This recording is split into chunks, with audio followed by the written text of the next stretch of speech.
Hello everyone, how you doing? Christian Byrne here, RTT therapist and transformation coach. And I'm going to take you through a really cool exercise right now that's going to help you get unstuck and unblocked in just 30 minutes.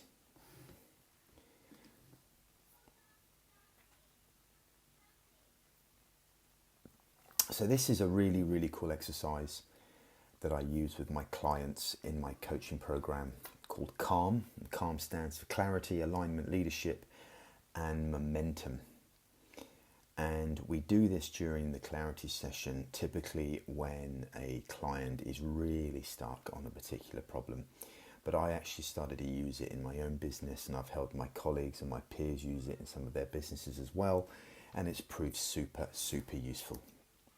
So what is it? Well, it's a 30-minute clarity exercise that's going to help you really think analytically and imaginatively around a particular problem you're having. Now, initially this was used for business, but it can be used actually for anything. The process can be used for something creative, something personal, whatever you're dealing with at the moment. If you've got a block and you're stuck, this is a really good exercise. It's going to give you some fresh perspectives, and ultimately you're really going to get that breakthrough that you're looking for.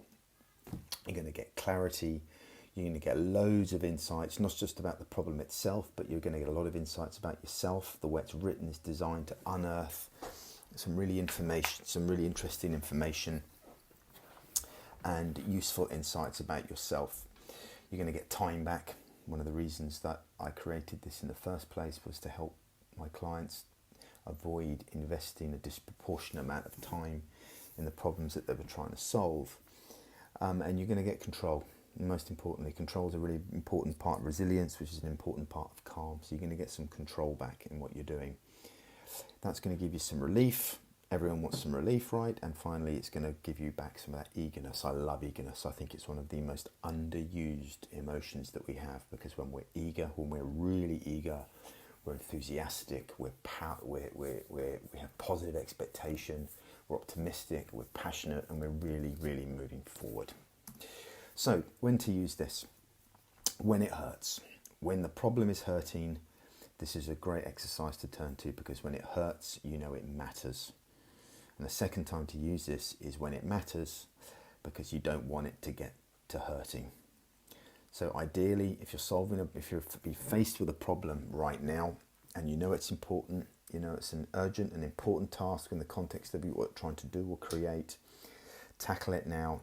Don't get to the level of hurt, and don't get to that level of being brought down to discouragement, insecurity, despair, powerlessness, because you're not going to get anywhere with that. So when it hurts, when it matters, jump in and use this exercise. A few rules before we get into it.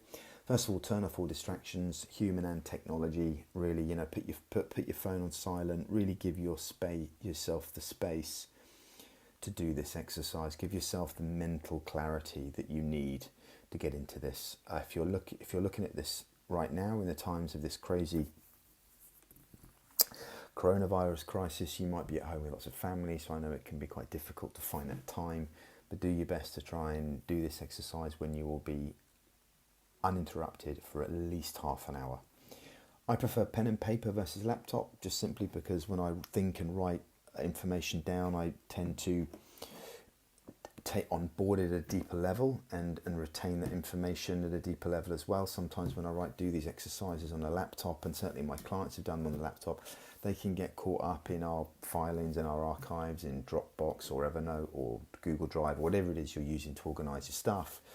Sometimes when we do these things on our laptops, they can get lost. So ideally, pen and paper. Always try and start this exercise as relaxed and open as possible. And you get there by breathing. So take 2, 3, 4 really big, deep belly breaths, and just relax the mind and relax the body. And most importantly, set a positive intention about what you're doing before you start. It makes a significant difference to how you show up to this exercise and what you get out of it. So just set a positive intention in your mind that you're going to gift yourself the next half hour, 45 minutes, however long you need, to really use this exercise to break free from whatever block you're facing right now. And finally, be 100% honest and transparent. No points for papering over cracks or pretending things don't exist on this one. It's only you. Just let it all flow. Be honest. Get it all out on the table, because you'll be surprised where, often the biggest insights come from the most unexpected sources. But we need to give ourselves the best possible chance. So stage number 1 is all around circling the problem and then priming ourselves with the information we need to finally start taking action and start looking at the opportunities, the resources and the actions that are available to us that might have been hidden before we did this. So, however you capture information here, number 1, frame your challenge or your block as a question and now let me rephrase that. Absolutely use the words I can or I will. So how can I or how will I, and then finish that sentence, because it implies certainty and sends a very important and powerful message to your subconscious that not only can you get through this block, that you're actually going to do it. So there's a lot of momentum behind that. Never use language like should. Should is the language of a prisoner. There is no should in this. We are taking control and we're going to work through this creatively. So frame your block or your problem as a question. How can I or how will I? And then finish that sentence. Now, as an example here, this is something that I tackled a couple of weeks ago. I simply wrote down, how can I add more revenue streams to my business quickly? The coronavirus had just kicked in and I needed to innovate and I needed to adapt. But rather panic and just sort of to throw my hands up in the air and go, I need more money. I just took a step back and I went through this exercise and I simply wrote down, how can I add more revenue streams to my business quickly? So if you're doing the exercise now, pause the video and do that, and I'll see you back here in a minute. Okay, now you've got your question locked down. First thing you do is ask yourself, what would X say? Now, I'm not talking here about your ex, your ex-wife, your ex-boyfriend, your ex-girlfriend, anything like that. X is someone that you trust or has given you good advice in the past, someone that you can turn to and you know they're going to give you decent input on what you're trying to solve. Or someone you admire. It may be a thought leader in your field of interest or in your industry. It could be someone that has influenced you recently in the way you think and the things that you do. The point is to choose someone that you can imaginatively role play with and just ask them, what would they do? What advice would they give you with this particular problem? Stay neutral, don't be critical, don't discount anything, just see what comes up. Because something really interesting happens when you do this exercise, when you really take the time to close your eyes and hand that problem over to somebody else, even if it's just in your imagination. You start to soften and let go of your own resistance around what could be possible. So just do that now. Choose somebody that you trust or someone that you admire and just have a bit of role play. Do it out loud, do it in your head, whatever works for you. But just ask them, what would you advise me to do here? Whatever your problem is. Okay, so if you're doing the exercise now, pause the video and I'll see you back here when you're ready. Okay, so number 3 is to answer, what are my choices here? So you've now started to generate a few ideas and a few insights that have come up from that first exercise. The key to this one though is try not to be too practical. We're not shooting for the final solution here. We're just acknowledging the fact that you do have choices, because sometimes we trap ourselves into a corner and we get to a point where we feel actually we don't have any choices and we don't have any control. So by simply asking yourself, what are my choices in this situation? You're acknowledging that you do have a choice. So again, don't be too practical. Just try and push out your perspective as wide as you can. Whatever you're dealing with, you do have choices. All you have to do is go to work creatively and just write those down. So do that now. Pause the video and I'll see you in a tick.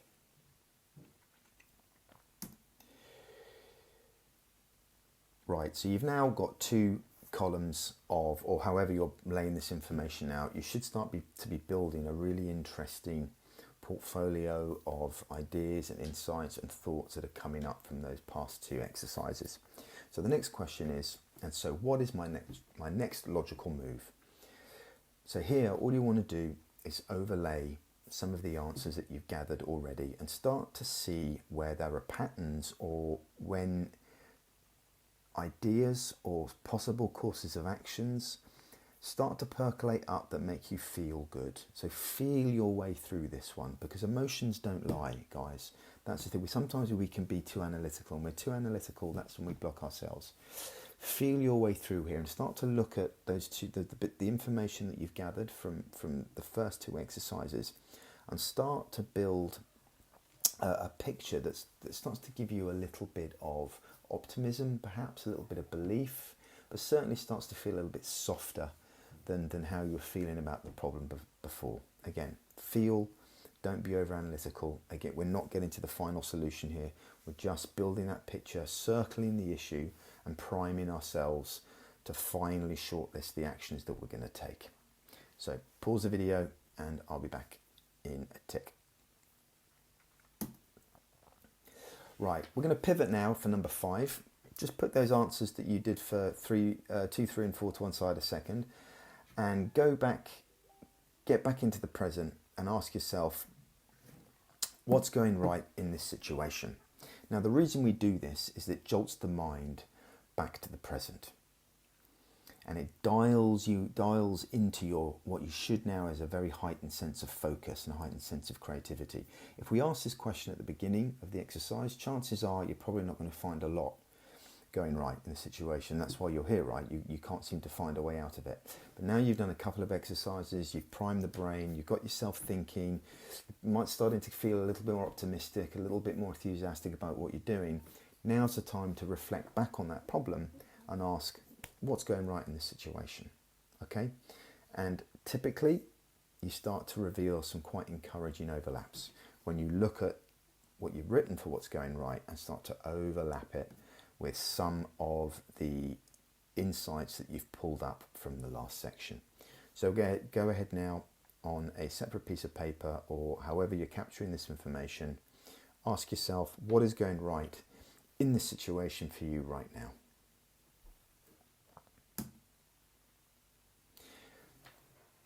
And now we want to get really creative. And I want you to ask yourself, as it corresponds to the problem you're trying to tackle, I wonder what it would be like to. I wonder what it would be like to, and just finish that sentence. If it was me and I was using that question that I just put up earlier, it would be, I wonder what it would be like to have 3 or 4 new revenue streams coming into my business. So you really want to dial up your imagination here and actually get quite playful. We're almost visioning and start to future gaze with what's come up. So if I wanted to add 1 or 2 revenue streams to my business, what would that look like financially? How would that affect my business? What would I be doing in terms of the actions I'd be taking, the people I'd be meeting, the content I might be putting out, the programs I might be putting together? So really try to see and feel the best possible outcome if those things were true. So we're really priming our positivity, we're priming our positive sense of expectation here, and moving from simply analysing possible solutions to really starting to be creative with what that might look like and what it will likely look like once we take that action. So I want you to spend a bit more time on this on the others. So write down, as it corresponds to your challenge, I wonder what it would be like to, and really go and describe and feel and get emotionally engaged with the best possible outcome to the end of that question.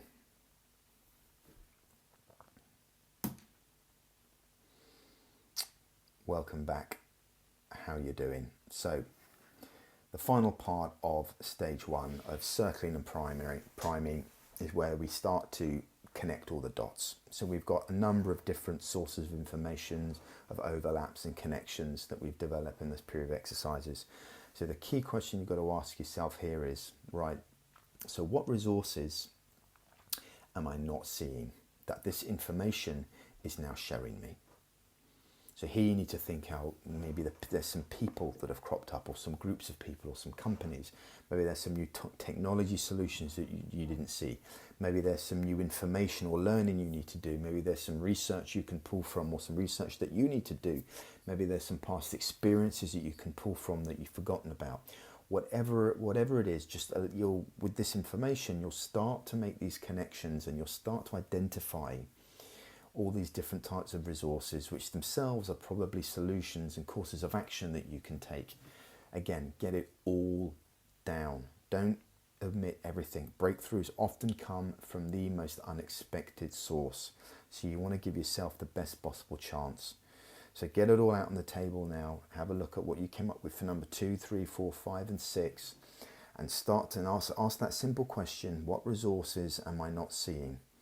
And start making connections and identifying resources, ideas, intuitive prompts, and courses of action that information, that data is starting to tell you. Spend a lot of time on this, guys, because this is going to be really important as we go through to stage 2. Right, and on to stage 2. So now what? So now we do need to step back, and we need to review everything that we've captured, particularly in that last section where you've started to identify new resources, new opportunities, new ideas, and review it intellectually as well as emotionally. I'm going to be saying, I say that a lot. This is as much an emotional exercise as it is intellectual and analytical. So really start to get emotionally engaged with some of the feedback that you've got down on the paper. You'll already be feeling clearer. And I know that some immediate actions will already have presented themselves to you through the answers that you have put down. So we've got a lot of information going on right now, and at this stage it can be quite easy to slip into slight overwhelm. So before we go any further forward, I want you to review your original block question. Go back and just sit with that question for a while, as well as the answers that you put down for number 6, which is I wonder what it would be like. Because I want the way you move forward and the way you shortlist what you're going to do next to be based on what you need as an individual. And the only way you can do that is by making sure that you're scoring and measuring actions against how they support what you want to achieve and how they support that vision that you've created in answering that question of I wonder what it would be like. And this is really, really important, because we have to move forward with enthusiasm. We have to move forward with commitment, and we can only do that if we're doing things that really align with what we're doing. So now begin shortlisting all those solutions, resources, and the possible course of actions that you can take that best align and support what you want and what you set out to achieve by doing this exercise. So once you've got that final collection of ideas, courses of action, resources, I now want you to split those into 3 lists. List number 1 are all the things that you can comfortably do right now. List number 2, things that are out of your comfort zone. And number 3, things that will require investment and money. So just put those into 3 buckets. It should be pretty easy. If there's anything out there on that list that makes you feel slightly uncomfortable, despite knowing it's the right thing to do, pop it in list 2. If there's something you need to pay for, or even if it's 10, 15, whatever the amount is, it doesn't have to be a huge capital expenditure, put it into list 3. But make those 3 lists now, and then I want you to prioritize them as follow. On list number 1, I want you to prioritize that list according to the level of impact it's going to have on your business. Now, just to refer back to the example I gave at the beginning of this, my block question was, how can I add more revenue streams to my business quickly? So the impact I'm looking for isn't just an additional revenue stream, it's speed. So that's just an example of what I mean by the level of impact. And you'll know what that is according to whatever question that you have developed. So list number 1, prioritize according to the level of impact they're going to have on the business. Number 2, your uncomfortable courses of action I want you to score, each one from 1 to 5, with 1 being sort of easy, it's a bit uncomfortable, I can do it, to 5 being no way, absolutely terrifying, I can't do that. And my advice here is do the ones, add the ones to list number 1, and then get help to be able to do the 5s. There's a lot of personal insight that can come out of those uncomfortable actions that sit from 3, 4 and 5 in terms of how you've scored them. Because if they're uncomfortable, they're important. So do the ones, get help with being able to do the 5s in whatever way you feel comfortable getting that support. And finally, on the things that need investment or need to be paid for, simply prioritize them by necessary return on investment and put a plan in place for all the others. So, you really at this stage, while you're getting out of this particular block and you're taking action, if you're going to be making investments, and I don't know what your own financial situation is, but if you're making investments, make sure that you prioritize things that you're going to see a return on very quickly. Okay? So, stage 3, quite simply, take immediate action, like right now. This is so, so important. Success loves speed. You've just done the hard work. It is so important that you take action now. No matter how small, take that number 1 list and do as many of those things as you can right now, because it sends a really powerful message to yourself and your subconscious mind that you're going to get through this, that you're taking positive action and you're going to pull up out the other side, and everything will then fall into place. So take the action, make it happen. Thanks a lot. That's it for now. I'm going to share more of these exercises over the coming days. And as always, if you found this useful, I'd be very grateful if you'd like it, give me a comment, give me any feedback about how it's structured. I'm all about the feedback so I can improve these things. And if there's someone out there that you think could do with running through this exercise now, I'd be super grateful if you could share the link with them and get them on here to do the exercise for themselves. So until next time, all the love, all the calm. And needless to say, if you want to contact me and you need some help doing this exercise on a one-on-one coaching session, I'll be delighted to help. All the information on how to contact me is in the information in the comments below. Take it easy for now.